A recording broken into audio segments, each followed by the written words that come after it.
Hello world, it's Monday the 24th of January and we're looking at a forecast for the Worcester Magic Soaring weather for tomorrow the 25th of January 2022. Tomorrow is going to be a different day to what we've had so far. First of all, we got power back on the airfield. Thanks to everybody who worked on that. Second thing, our maximum temperature is below 30. It's actually only about 27. And the third thing is the wind is going to be blowing from the southeast with an inversion at about 4,000 feet. So let's dive in and see what the magic has in store. This is the boundary layer wind at 2 o'clock, just to get an overall impression of what's going on.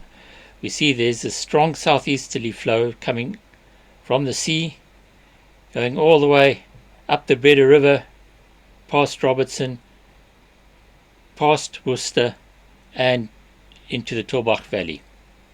That's going to be a dominating feature for tomorrow's weather. You can see further on the north ridges we have a northwesterly blowing Porterville, Renosterhoek, and Claver ridges.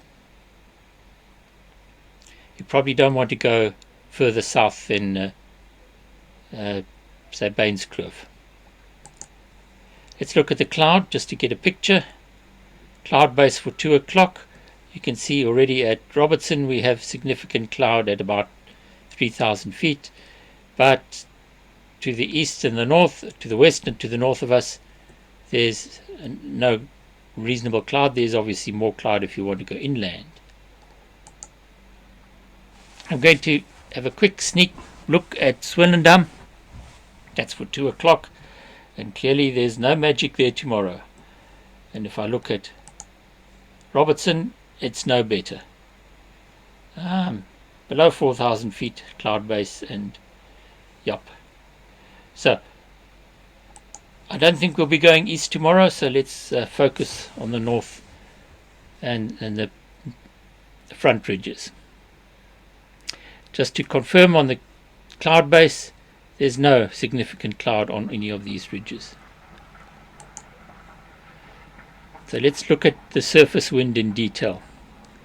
This is at 2 o'clock, and notice that the southeast blows right through the Tulbach Valley and out past Porterville, and then curves back in on the Claver Ridge.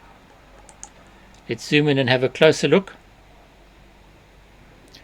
You'll see actually on Porterville we get quite a good southwest flow, but around the corner by Soaring it's spurting out of the Tulbach Valley. Let's look at it at 5 o'clock, and here we'll see that the wind has actually picked up. We've got 20 knots in the Tulbach Valley, and it's gone very southerly past Porterville. Let's zoom in over there and just pause to have a longer look at this chart. 5 o'clock, wind forecast, high resolution. If you do find yourself coming home from a task to the north, you'll find that the wind is quite southerly at Porterville but still working. Then as you approach the transition into the Tulbach Valley, you're going to have a headwind facing you either through this gap or around Soaring. Once you get into the Tulbach Valley, the end of the valley is actually, there's a mountain behind it, so the wind stops dead here. There's not much flow, but just round the corner past the Kleinfontein Turnpoint southwards, the Witzenberg should start working again. As this wind piles up in the valley, it's got to go somewhere, and some of it goes out this side. The Witzenberg can work quite nicely until you get to the end, but as you cross Mitchell's Pass round Mosterd's Hook, you'll have a headwind, and in this case it looks like close on 20 knots. Just around the corner from Mosterd's Hook there's a little corner here that catches the southeaster, and sometimes there's a little bit of lift here, and that's a chance to top up and catch up on some height, especially for the lower performance gliders. From then, it's another headwind round Vaihoek, and a chance for some lift on the back of Vaihoek, and another chance for some lift on Brandbach. Another option that pilots have used is to cross over onto the Slanghoek mountain range over here, which often works in these conditions. You have to be a bit careful though. You have to have a good look at the fields underneath. It's actively cultivated, and you must be able to see a field that you can use before you commit to cross that valley, because if it doesn't work, then you need that field. Let's move on and have a look at some T5s. At Tulbach you can see this gushing wind, but the inversion is at 4,000, and as we've already seen, the Witzenberg should work. 5 o'clock, even more evidence of that marine air,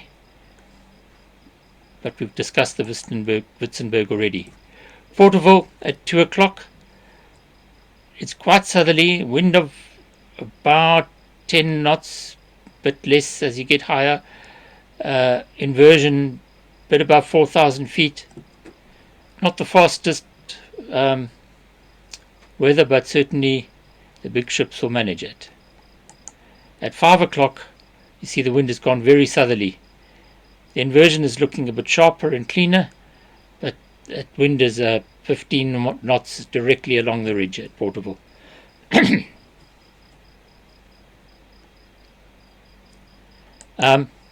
Just a final comment. I have mentioned before that these charts that you've been looking at come from the site rasp.org.za. If you're in the mood and you're bored, you might want to go in and here and have a look.